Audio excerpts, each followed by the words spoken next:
मनेंद्रगढ़ में आम आदमी पार्टी का जिला स्तरीय सम्मेलन। जिला मुख्यालय मनेंद्रगढ़ में किया जा रहा है सम्मेलन।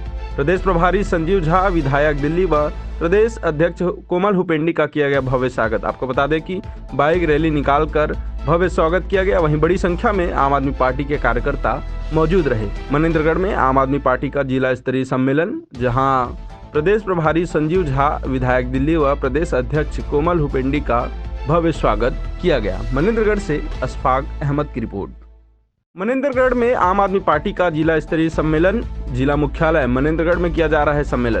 प्रदेश प्रभारी संजीव झा, विधायक दिल्ली व प्रदेश अध्यक्ष कोमल हुपेंडी का किया गया भव्य स्वागत। आपको बता दें कि बाइक रैली निकालकर भव्य स्वागत किया गया। वहीं बड़ी संख्या में आम आदमी पार्टी के कार्यकर्ता मौजूद रहे। मनेंद्रगढ़ में आम आदमी पार्टी का जिला स्तरीय सम्मेलन, जहां प्रदेश प्रभारी संजीव झा, विधायक दिल्ली व प्रदेश अध्यक्ष कोमल हुपेंडी का भव्य स्वागत किया गया। मनेंद्रगढ़ से अशफाक अहमद की रिपोर्ट।